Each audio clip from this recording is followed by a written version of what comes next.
In my previous life, my sister forced me to marry an ugly and poor street thug. 10 years later, that thug became a stock market genius worth billions, and I enjoyed immense wealth alongside him. After being reborn, my sister rushed to grab the thug's hand, determined to marry him at any cost.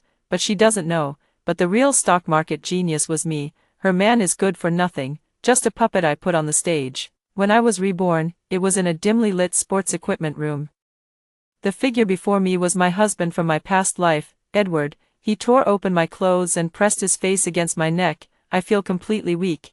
Amidst the chaos, I struggled to realize that time had reversed, and I had returned to being 17 years old, back to the day my sister Kathy Miller drugged me. Just as Edward was tearing my clothes apart, the door of the sports room suddenly burst open from the outside. Someone rushed in. It's Kathy. She seemed to have run all the way here, her hair sticking to her face with sweat. Without bothering to tidy up, she immediately hugged Edward tightly. Edward, don't be with her, you're mine. Suddenly, I understood. Kathy and I were reborn together. In our previous life, Kathy had a crush on the school heartthrob, but he wrote me a love letter instead. Driven mad with jealousy, Kathy drugged me and forced me to marry Edward, the worst troublemaker in school. Yet, over a decade later, Edward became a billionaire investment tycoon known as God E, and I, by extension, became a wealthy socialite living in luxury, switching between rare Hermes bags daily and driving a Rolls-Royce worth over $7 million. Everyone envies me, they say. Natalie Miller really married well. When Edward was down on his luck,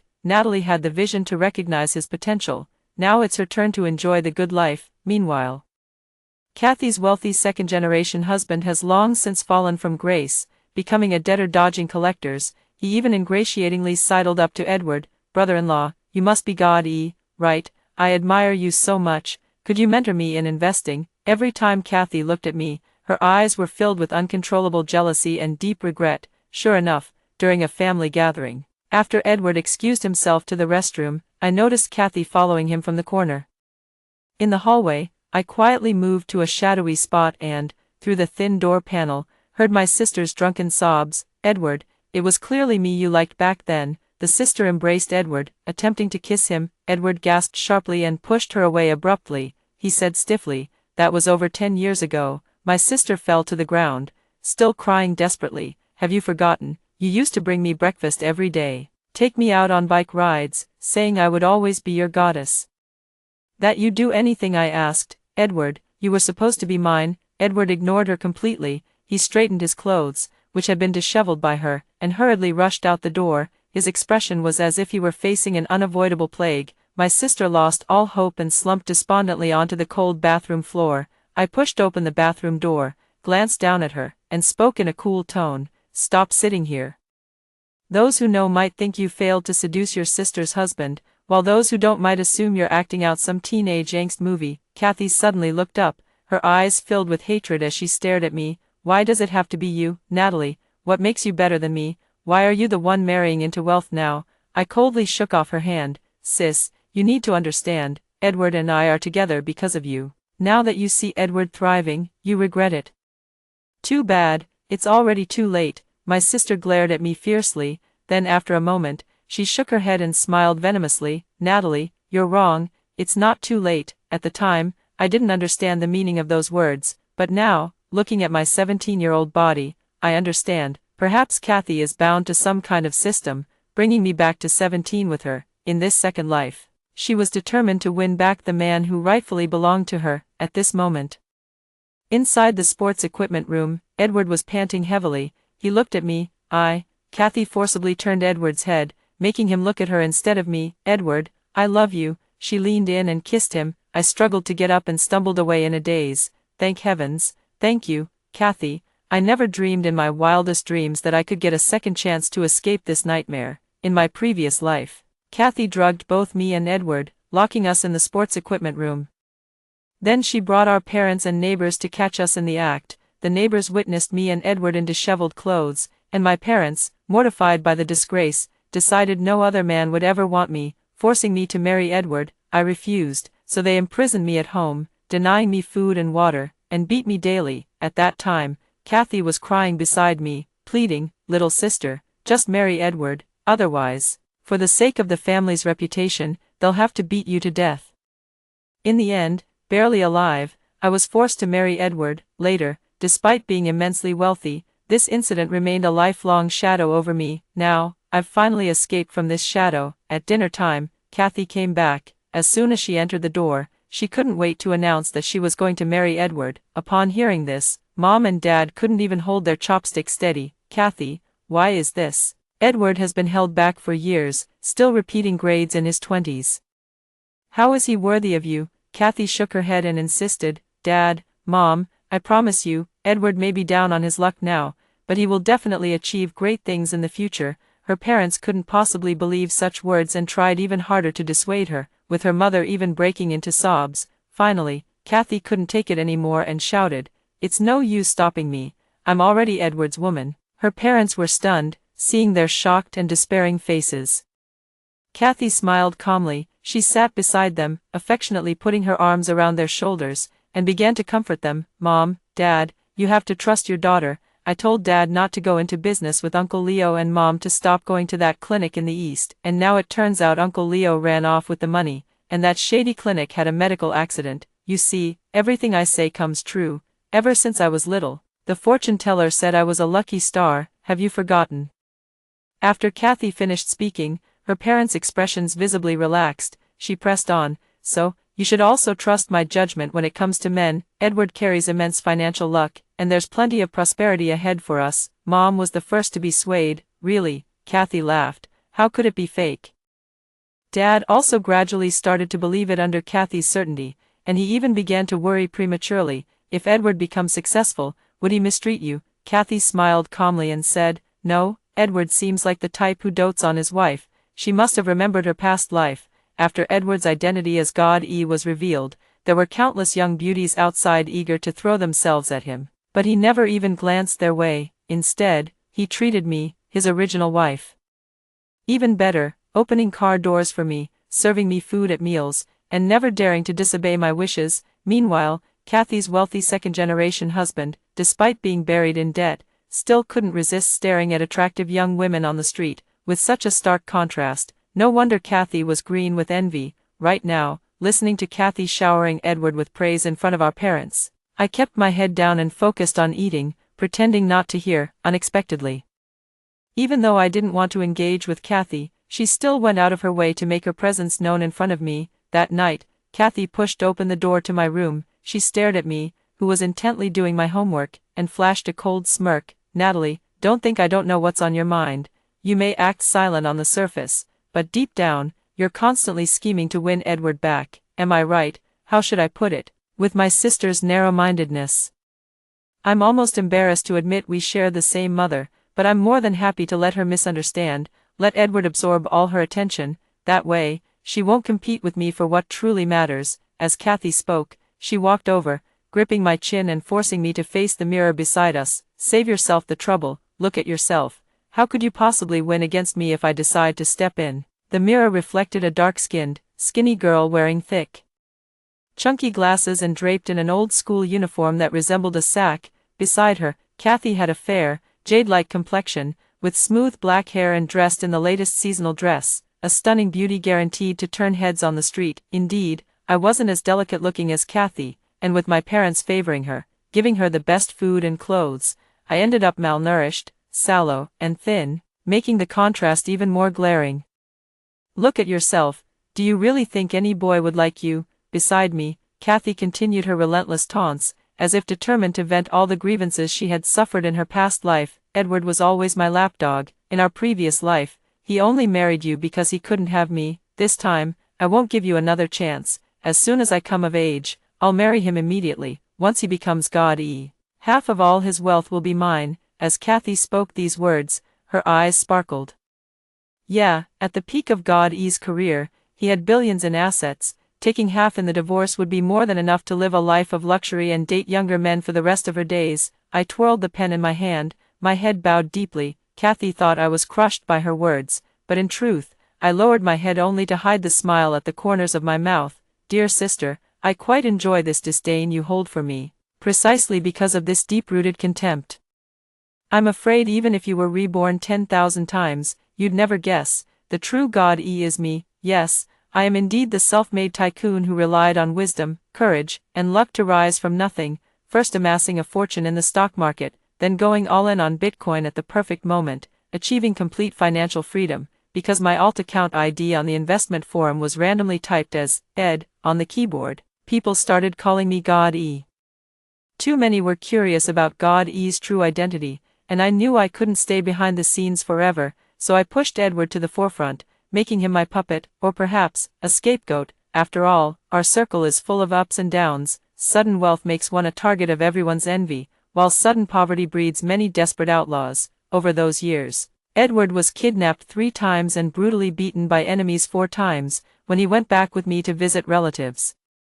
He had just been beaten, and one of his ribs was still broken. That's why when Kathy hugged him, he not only gasped but also pushed her away directly. But even though he bore all the attacks publicly, Edward absolutely dared not speak the truth. He didn't dare to offend me. As a puppet, he could at least enjoy wealth and honor. Without me, he truly is nothing. At this moment, I look at Kathy, who is completely in the dark, and smile sincerely. Sister, I whisper softly.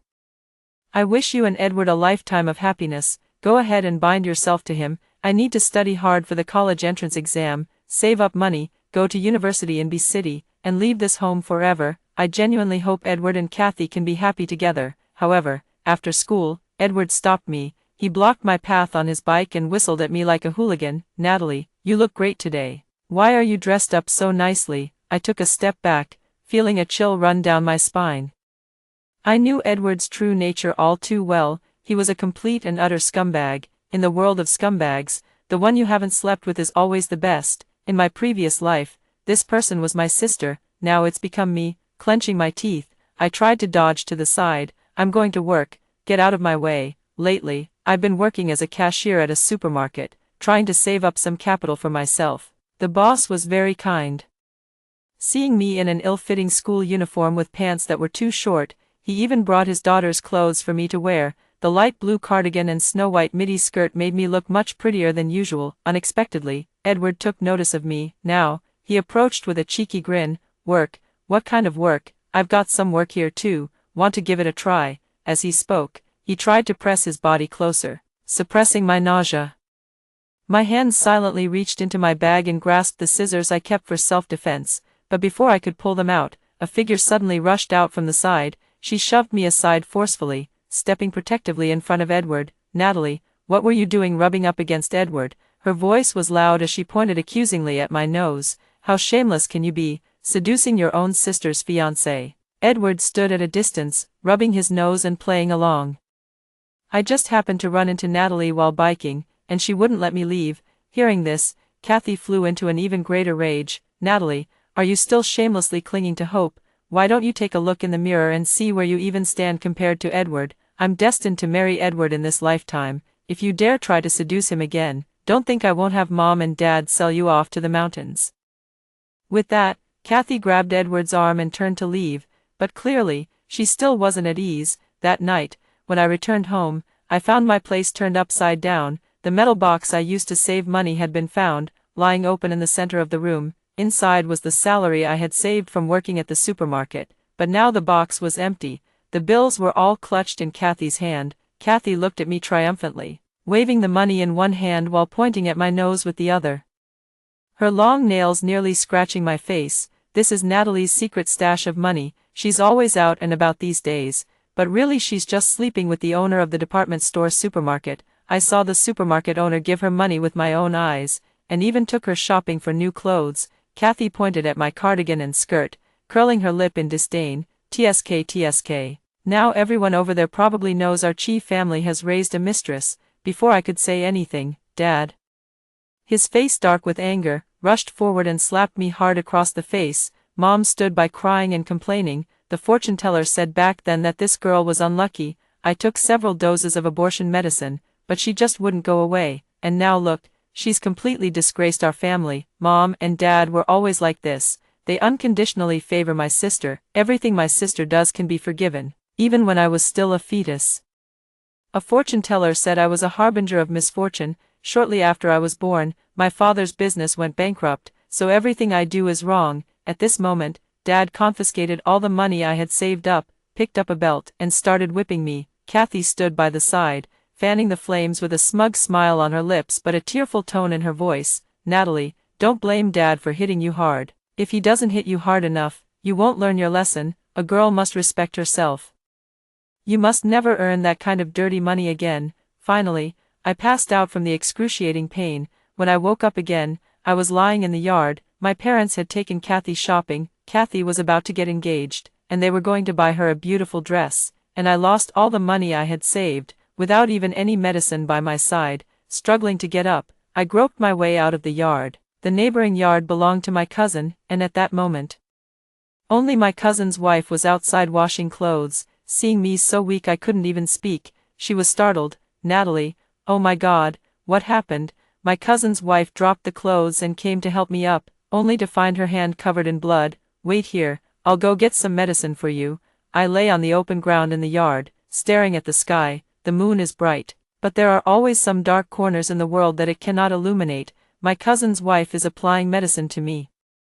Your parents, how could they be so harsh? After all, you're their own daughter. My cousin's wife wiped away her tears. She is a kind-hearted woman with a soft heart, but fate was cruel. She was barely literate, having only made it to 3rd grade before her family pulled her out of school to help with chores and take care of her younger brother. Later, her father sold her to my cousin to raise money for her brother's bride price. Now, she tenderly applies medicine to my wounds, while I gently touch her arm, covered in scars just the same. My cousin often beats her. In my previous life, my cousin's wife passed away before I even turned 20. After a long silence, I suddenly spoke up. Cousin's wife, do you have any secret savings? She was taken aback for a moment. Don't worry, I won't tell cousin, I said. She breathed a sigh of relief.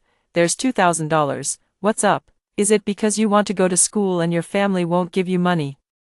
If that's the case, just take it. Studying is serious business. Girls should go to school. My nose tingled with emotion, and I forced myself to hold back tears. The bitterest fate has its pitiable souls striving to offer each other a little sweetness. I said softly, no, sister-in-law, I'm not asking for your support. I want to help you make money.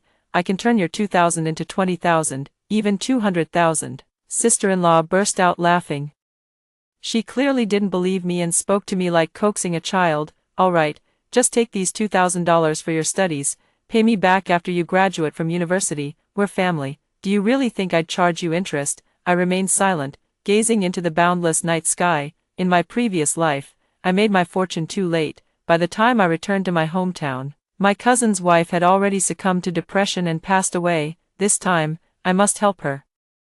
It's also helping myself. Sister, you're so foolish. Given the chance to turn back time, all you can think about is stealing a man, while my mind is filled with stock codes. Do you even know what kind of cheat you've given me? Early Monday morning, I took the money my cousin's wife had given me and headed to school, planning to sneak away unnoticed during the long break to open an account at the securities firm. Unexpectedly, just as I had ridden my bike a short distance from the school gate, a figure suddenly darted out from an alley ahead. The person swung a spiked wooden club at me. I dodged in panic, tumbling off my bike and hitting the ground hard. Ignoring the pain, I first covered my school bag. Inside was all the secret savings my cousin's wife had given me. Before me stood a pair of brand-name shoes, pristine and new. Looking up, I saw a plump, round face gazing down at me with a malicious grin. I recognized him. He was my sister's husband in her previous life, Chandler.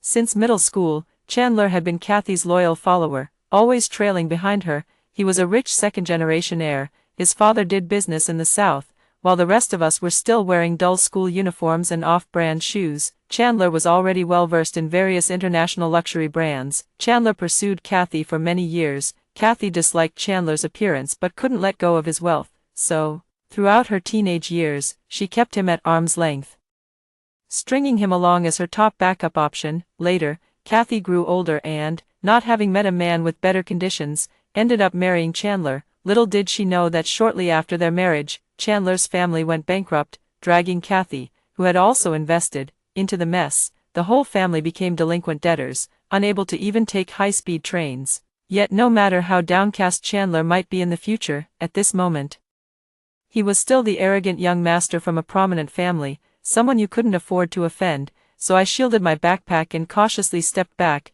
wanting to avoid any direct confrontation with him. Yet Chandler wouldn't let me off. He nudged my face with the tip of his shoe and sneered. Kathy always told me her sister was a dishonest little bitch, and sure enough, I caught you, sneaking out of school like this. What are you up to? I whispered. Just buying something. Chandler chuckled. He suddenly stopped laughing, yanked my backpack strap hard, and dumped everything inside out, pencil cases and books scattered all over the ground, followed by an envelope falling out. I tried to grab it, but Chandler was quicker, snatching the envelope in one swift motion. Wow, so much money. Chandler waved the bills in his hand. What are you buying with this? Wedding candy for your sister and me. He put away the envelope and said coldly, don't think I don't know. Kathy told me everything. You're vain and jealous of her, so you'd even stoop to being someone's mistress just to earn money for pretty dresses. So, is this money stolen or scammed? I'm telling Kathy right now. Chandler kicked me into the corner, sending dust flying.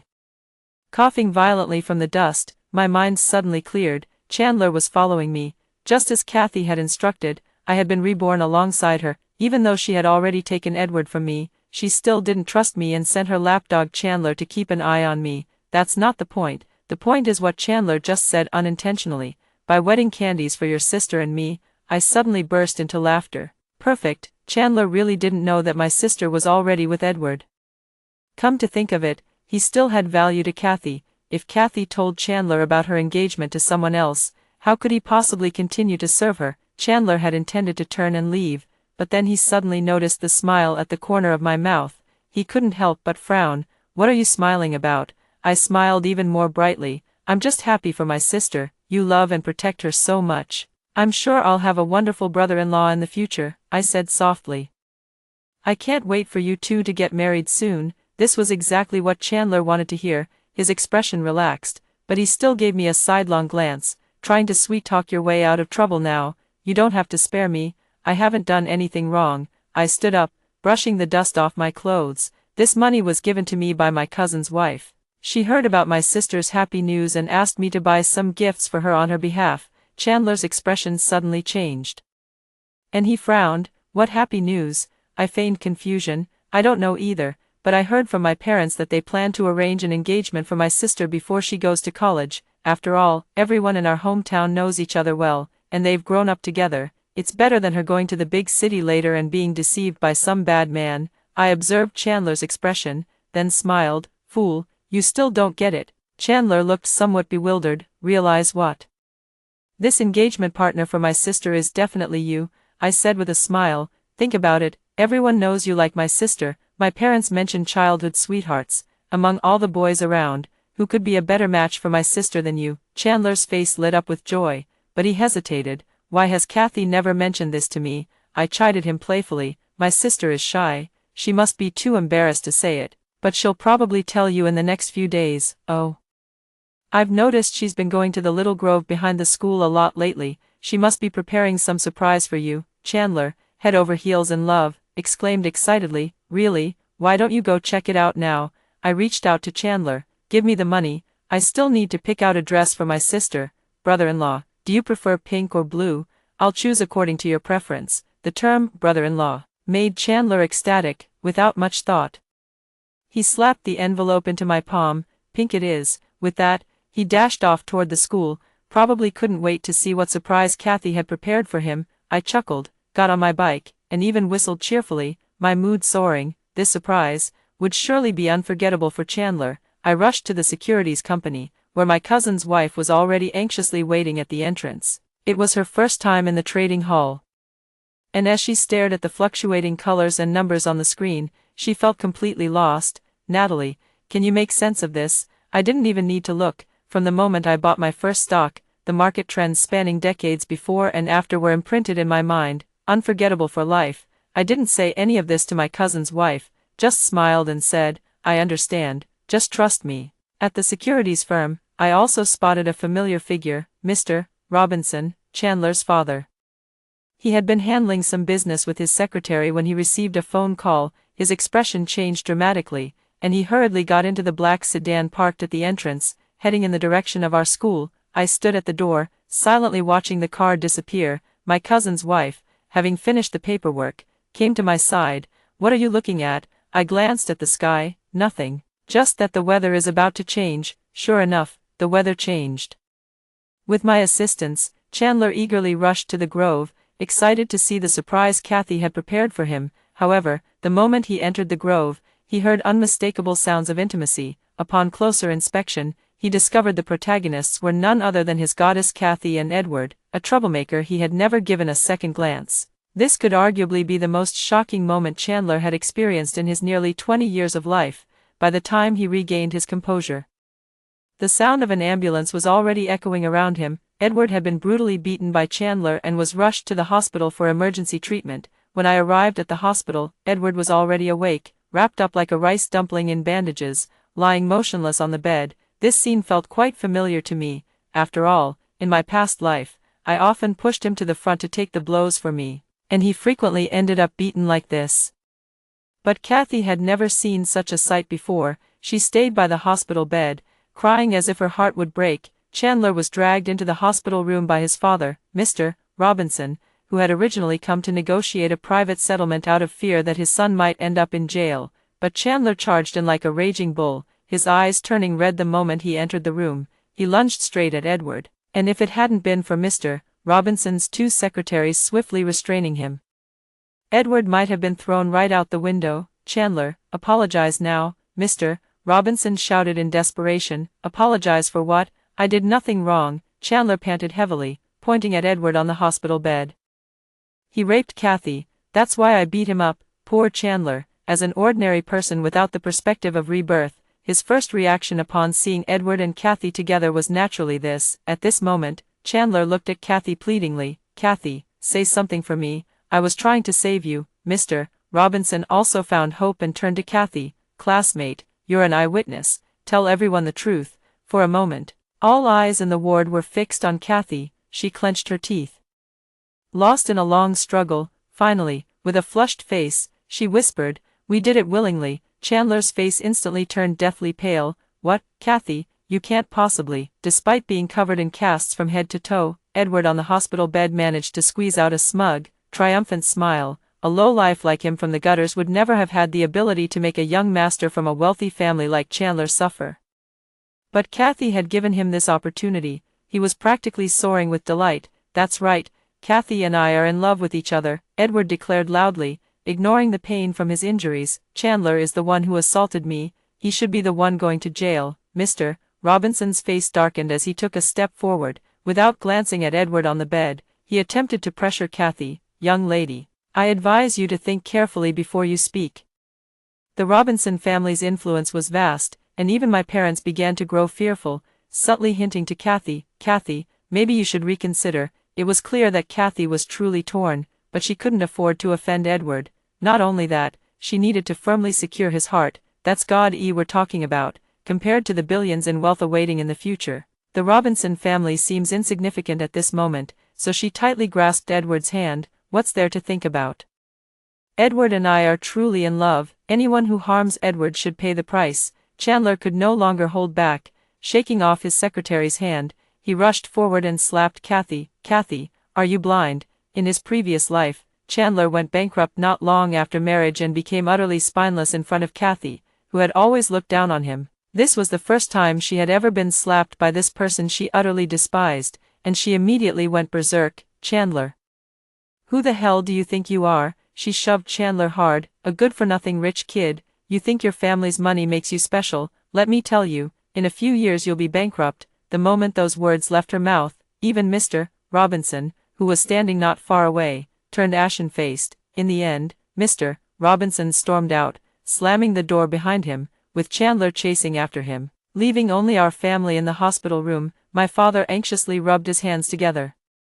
This, Kathy, why did you have to offend the Robinson family? In recent years, my father had relied on the Robinson family's resources to run a small business. With Kathy offending the Robinson family like this, there's no way his business can continue. Kathy frowned impatiently. Dad, don't be so short-sighted. If the business is gone, then it's gone. She gazed tenderly at Edward with a look as if beholding a rare treasure. With Edward, we'll have everything we need. In the days that followed, Mom and Dad were busy dealing with the Robinson family's harassment in the business world. My sister was busy going to the hospital to be affectionate with Edward. I was busy studying and making money. Everyone had a bright future ahead, while Kathy was going home to make soup for Edward. She caught me diligently working on my exercises. Study away, she sneered. Study as hard as you can. Even if you get into Tsinghua or Peking University, you'll still end up with a dead-end salary job. I ignored her and focused on my work. In my past life, I was forced to be with Edward and missed the chance to attend university. Later, I managed to earn a degree through self-study exams, but it still left me with too many regrets. Kathy didn't understand that not all actions are aimed at money. Money is a tool to achieve happiness, not happiness itself. Take me, for example. I want to experience 4 years of academic life. To have a campus romance untainted by society, to chat about gossip and the future with roommates in the dorm, and to go for late-night snacks with friends from the club after organizing events together. These are all joys I never experienced in my past life. After Kathy left, I met up with my cousin's wife. She covered the lower half of her face with a silk scarf, while I pulled the brim of my baseball cap down low, both of us looking as if we were up to no good. "I bought and sold everything exactly as you instructed," my cousin's wife said. "This is your money." She handed me a passbook. To my surprise, apart from the original $2,000, she had given me all the remaining money. "What are you doing?" I said. "All this is the profit earned from your principal. It's your money, I'll just take a commission." My cousin's wife waved her hand dismissively. "I didn't do anything. Why should I take the money? I only lent you $2,000. And you've already paid it back. How could I accept the money you earned? That would be asking for lightning to strike me." Helpless, I went back and forth with my cousin's wife many times, but she kept refusing. "All right then, cousin's wife," I said, "let me hire you." My sister-in-law was taken aback. "Hire me for what? I still need to prepare for exams and will require your help with many follow-up tasks. Plus, I can't open my own account before turning 18. So I'll still need to use yours." I said. "You should take a commission from me for all this." She waved her hand dismissively. "We're family." I grabbed her hand. "And besides, once I graduate, I'll have my own business. I'd like to hire you as my BD then." My sister-in-law widened her eyes. "What's BD?" I said. "Business development. You're outgoing, articulate, likable, and good at building relationships.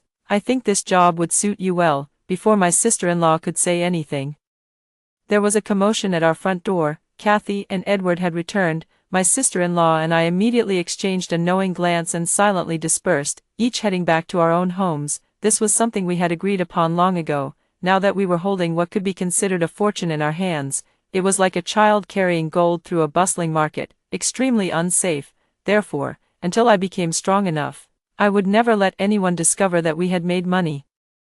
I returned home alone and heard Kathy and Edward happily chatting about something in the bedroom. Edward's voice carried the excitement of someone about to reach the pinnacle of life. "Teacher Lee said that the others are mediocre, but me, he took one look and knew I was no ordinary person.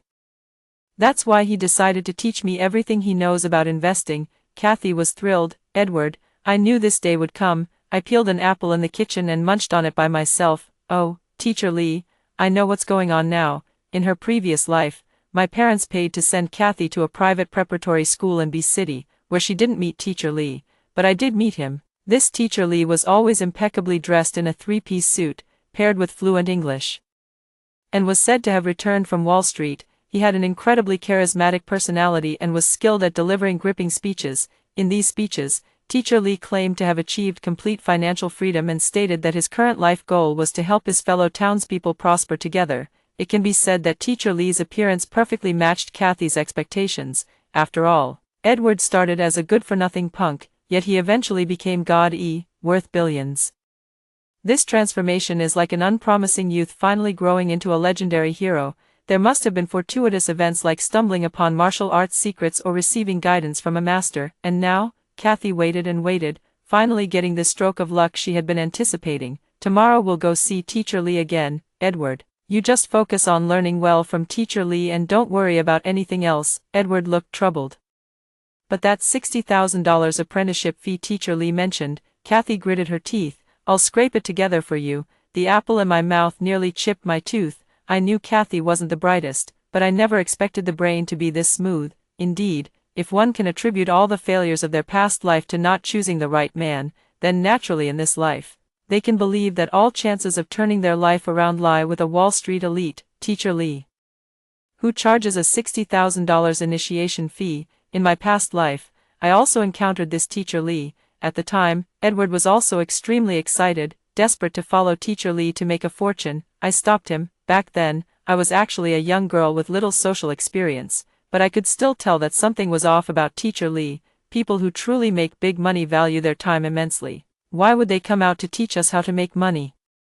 Especially since he was already so wealthy, why would he still charge us a $60,000 apprenticeship fee? At that time, Edward scolded me for having a narrow perspective. Don't use your petty mindset to judge Teacher Lee's level. He's long past wanting to make money. He just wants to help us get rich. This is about saving souls and accumulating good karma for his next life. So he still charges a $60,000 apprenticeship fee.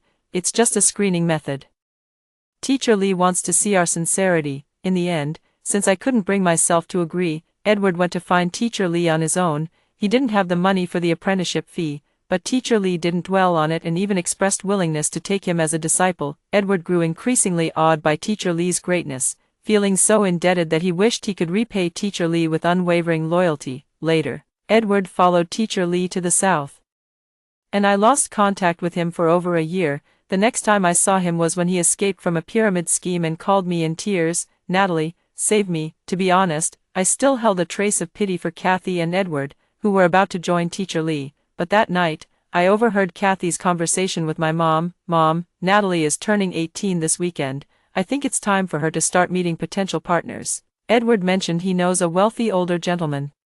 He is indeed a bit older, but he's willing to offer a dowry of $180,000. Our family hasn't been doing well lately. Dad's business is gone, and Edward has a money-making opportunity, but it requires $60,000 in initial capital. So, what do you think? Maybe we should arrange for Natalie to meet him as soon as possible. If it works out, the dowry can be transferred right away. The solution Kathy came up with to raise the $60,000 for the apprenticeship fee was to sell me off. So that last shred of pity in my heart vanished without a trace. Go ahead and dig your own grave, sis. I can't wait to see how you'll manage to drag yourself straight into hell. Sure enough, on my 18th birthday, my family surprisingly bought me a cream cake. The birthday gift was a new dress. My parents had me put it on and twirl in front of the mirror while praising me. Natalie has blossomed beautifully at 18. She's getting prettier by the day. Even Kathy chimed in admiringly.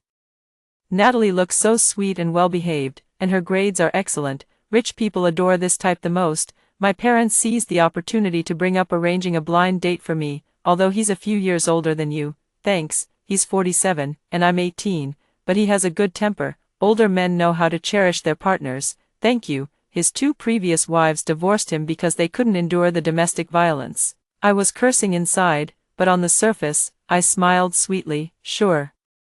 Thank you, Mom and Dad, and Sister, for caring so much about my future. I'm also willing to go on a blind date, but with the college entrance exams coming up, how about I meet him after I finish the exams? Mom, Dad, and Kathy didn't expect me to be so cooperative and were very pleased. At night, I heard them plotting. Natalie probably knows that relying on herself to search won't yield anything good either. Upon hearing the other party has money, she must be delighted herself. I sneered while continuing to study. The college entrance exam arrived in the blink of an eye. Since in this life I wasn't forced to marry Edward, I was able to take the exam without any issues. I had always been a top student, and when I handed in the last exam paper, I felt confident about my results. After leaving the exam hall, I didn't even go home. I headed straight to a hotel. My sister-in-law was already waiting there. "Here's what you asked for." She handed me a newly purchased suitcase containing clothes, a laptop, a phone, and toiletries, all bought by my sister-in-law according to the list I had provided. "I don't plan to go home. If you leave like this, your parents will probably be very worried." I took the suitcase. "Even if they're anxious, it's only about the missing betrothal money, not about me." Looking up, I gazed sincerely at my cousin's wife. "Come with me, cousin. This summer, I'm going to S-City. There are many opportunities there. You can be my BD, and together we can make a fortune." Her hands, accustomed to household chores, tightly clutched the hem of her clothes. I could see she was afraid. After a long pause, she sighed. "Natalie, you go ahead. You're meant for great things. I can't do it." Sister-in-law, Lisa bid farewell to Natalie and went home alone. She cried all the way home. She hated herself, yet didn't know exactly what she hated about herself. She was not a brave person. The first half of her life had been spent accustomed to following others' orders. Her parents told her to stop going to school, so she stopped. They told her to stay home and take care of her younger brother. and she became his second mother. They told her to marry someone to pay for her brother's wedding.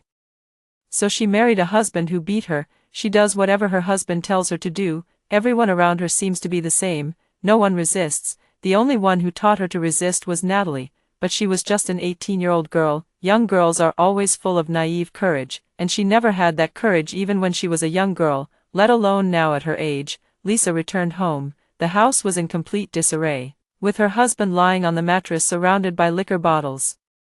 As soon as she stepped inside, a bottle came flying towards her, smashing against the doorframe and showering her with shards of glass. Coming home this late, trying to starve me to death. Such conversations happen every day. Lisa lowers her head and goes to the kitchen to cook. She chops the cutting board loudly, trying to drown out her husband's curses with the sound of chopping, but the insults still flood her ears. You're unemployed, not bringing a single penny home. Eating mine and living off mine, so you'd better serve me well, and don't you dare show me that damn cyst medical record again. Listen, if you don't give me a son this year, I'll break your legs. Lisa silently chopped the vegetables. An indescribable warmth surged in her heart, and her hands moved faster and faster. She remembered many things. She remembered her savings passbook, how her husband only gave her $1,000 each month for household expenses, scolding her for not managing money well, while now her account held $100,000, left to her by Natalie. She recalled Natalie's words, "Sister-in-law, awakening is a long process, but also a sudden moment. We all thought that by compromising a little, life could go on, but in reality, it doesn't work. There comes a moment when you think, fuck this, I'm done." At that moment, you'll step into a whole new world. Lisa was chopping potatoes when she heard the man yell, "Are you done yet? What the hell are you dawdling in the kitchen for, trying to starve me to death, running around all day lately? Should chain you up like a damn dog." Lisa suddenly slammed the knife down onto the cutting board. She said, "Screw him." It was a bizarre afternoon. Lisa's husband suddenly found his famously good-tempered wife charging out of the kitchen with a cleaver in hand, shouting, "To hell with this, I'm done." Lisa stormed out of the house. She left everything behind, wearing only slippers and an apron, taking nothing with her. There was so much behind her, her meticulously maintained home, her marriage, her family of origin, but she didn't glance back even once. She ran down the road, with nothing ahead but a vast setting sun, yet she had a strong feeling. She was rushing toward a new world. As I was about to leave the hotel for the train station, my cousin's wife came running in a hurry. She had lost one slipper, her hair was disheveled, and she was still wearing an apron around her waist. She rushed over, panting heavily. "Natalie, I've made up my mind, I'm going with you." "Me? You should put down the kitchen knife first before talking." My sister-in-law Lisa was chopping vegetables in the kitchen on the day she bid farewell to the old world. In her excitement, she forgot to put down the kitchen knife. Thanks to that kitchen knife, her violent husband didn't dare to stop her, allowing her to escape the house safely and smoothly. I went to buy my cousin's wife a new pair of shoes, then went to get her a train ticket. My cousin's wife kept looking at me with sparkling eyes. "Natalie, didn't you say before that you wanted me to be your BB? What do I need to learn? Even though I'm older, I can learn anything. It's BD. I corrected my cousin's wife. "And you're not old. A 25-year-old woman still has plenty of time for everything. Plenty of time, plenty of time." My cousin's wife chimed in cheerfully, "Natalie, I'm sure I can be a great DD. No matter, getting started is what counts. We have all the time in the world to take it slow." The train departs from the tracks, the slanting sunlight outside the window golden as my sister-in-law excitedly starts studying her vocabulary book beside me, while I lean against the window, gazing at the boundless scenery outside. The next decade will be a soaring one. The economic landscape of China will undergo earth-shaking changes. Where the water is deep, the fish is big, opportunities are limitless. I'm ready. This time, I'll do even better than before. I saw Kathy again 3 years later. She and Edward had escaped from the pyramid scheme and were giving statements at the police station. As I was a relative, the police summoned me. When I saw Kathy again, I could hardly recognize her, although only 3 years had passed. Kathy looked as if she had aged 20 years. She had gray hair prematurely, with deep frown lines between her eyebrows. Edward, on the other hand, had a hunched back and a cunning look in his eyes. How should I put it? He went from being a young hoodlum to an old one, and Kathy didn't recognize me either. I was dressed in a silk gown without any logos, but the fabric alone revealed its exorbitant price. My once dark and thin skin had been nourished to a fair and delicate complexion, and my previously dull, yellowish hair had turned jet black and silky, cascading effortlessly over my shoulders. The car that took me to the police station was a familiar Rolls-Royce. A white-gloved driver opened the door for me, while a black-suited bodyguard followed silently behind. Kathy froze as she watched me take a seat in front of her. No, impossible, I feigned confusion. What's impossible? You didn't marry Edward. Edward is mine. Kathy's voice suddenly became hoarse and desperate.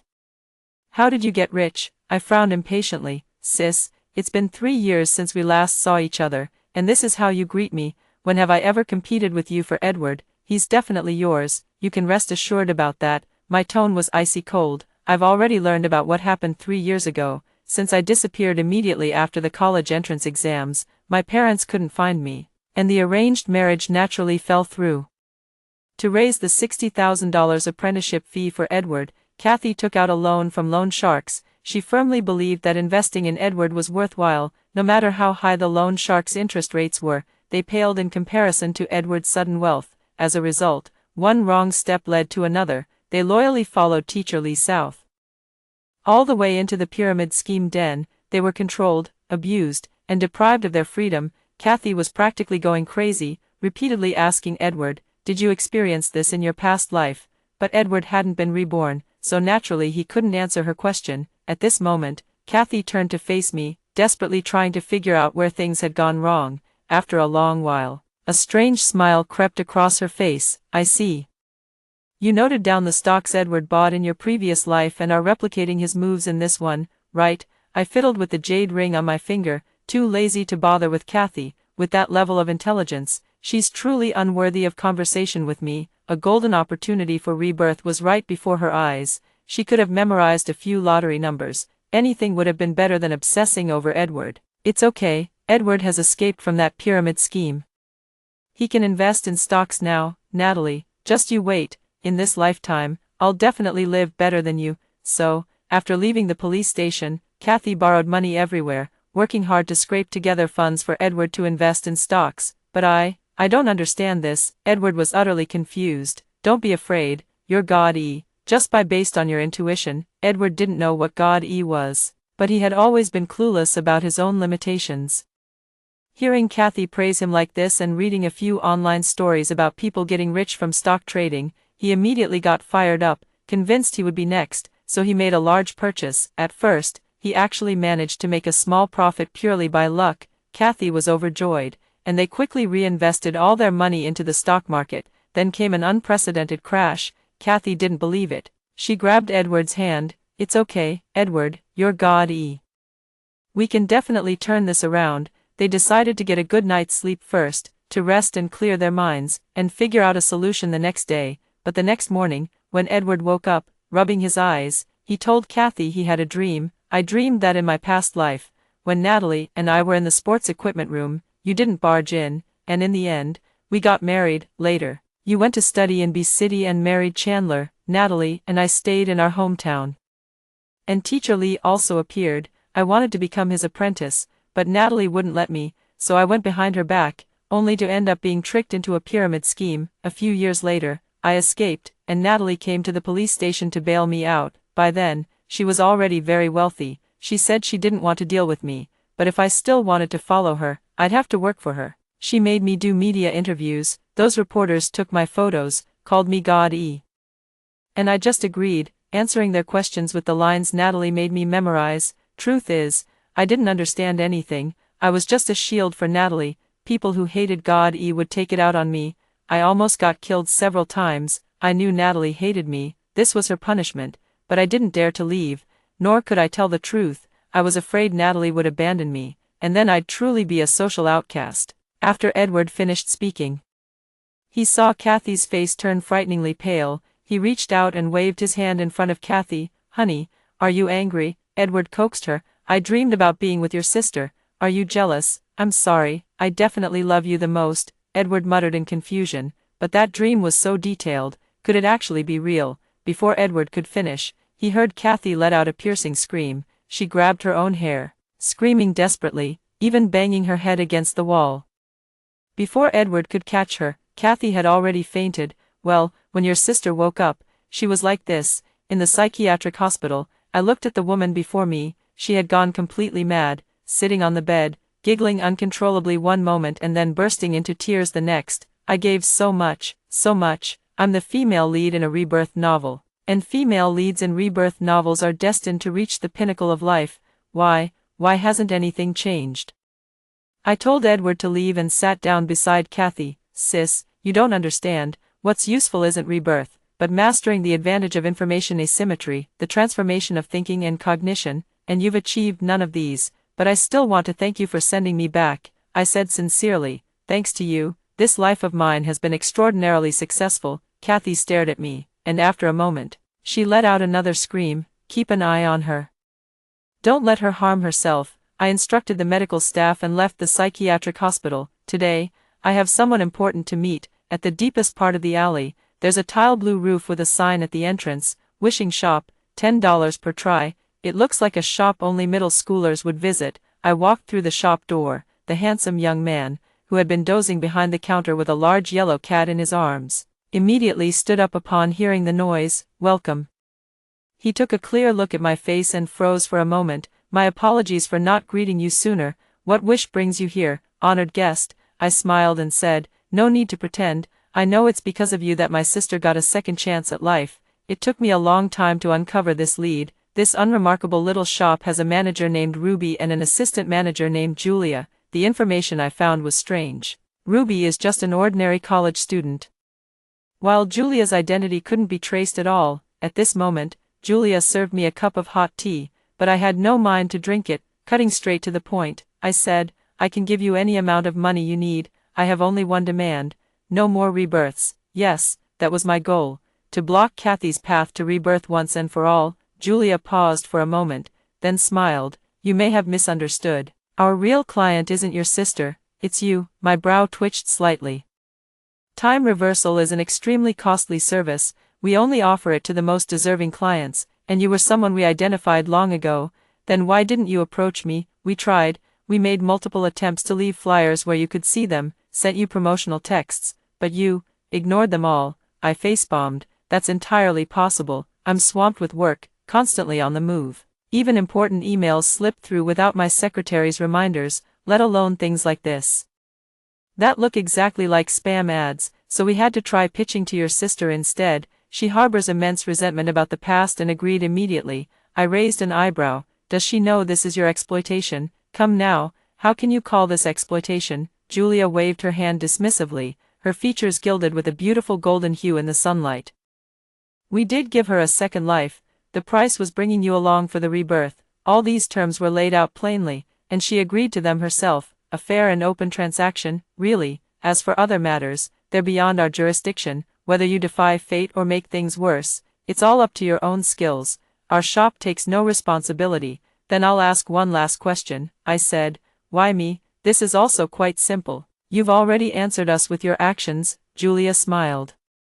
In this rebirth, you've altered your original investment strategy, focusing more on the real economy. You've created nearly 10,000 jobs and driven reforms in the manufacturing sector. At the same time, many people's destinies have changed because of you, Julia said. For example, Lisa, on the financial magazine at Julia's counter was a photo of my cousin's wife. As a grassroots female entrepreneur, she has recently been dedicated to promoting agricultural support projects. In the photo, she beams with a radiant smile, shining brightly, no longer the subdued woman who ended her days in depression under her husband's abuse in the previous life. There are many women like Lisa, Julia said, so, this deal is totally worth it for us. When Ruby returned to the Wish shop, Julia was looking for something to cover her instant noodles. Want a bite? Julia said. I added cheese, seaweed, crab sticks, and a soft-boiled egg. Ruby ignored her and opened her notebook to confirm the follow-up details of the deal. Kathy went crazy with jealousy, drugged me, and forced me to marry Edward, the worst troublemaker in the whole school. These people couldn't stop her in the previous life, and they still can't in this one. Just like President Miller said, she will only lead more people to greater horizons.